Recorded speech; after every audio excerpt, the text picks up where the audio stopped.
তো আজকে মাছ ধরতে যে যা যা হলো চলো তোমাদেরকে দেখাই।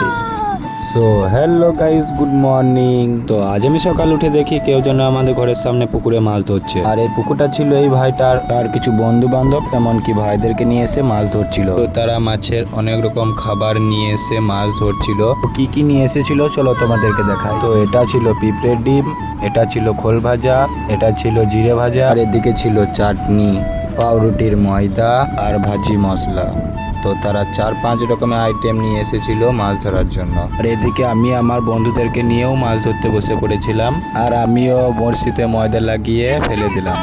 আর ডানাটা তোলার পর এরকম ধরনের একটা প্লাস্টিক লেগেছিল আমার বড়শিতে গাইস। আর এই প্লাস্টিকটা ছাড়াতে ছাড়াতে আমি বিরক্ত হয়ে গেছিলাম গাইস। আর আজকে এত রোদের তেজ যে আমার ঘামে পুরো শরীর ভিজে গেছিল গাইস। তাই আমি আমার ছিপ নিয়ে বাড়ির দিকে রওনা দিয়ে দিলাম। তো আজকে মিনি ব্লগটা এতটাই, দেখা হচ্ছে নেক্সট ভিডিওতে। তো তখন টাটা, বাই বাই।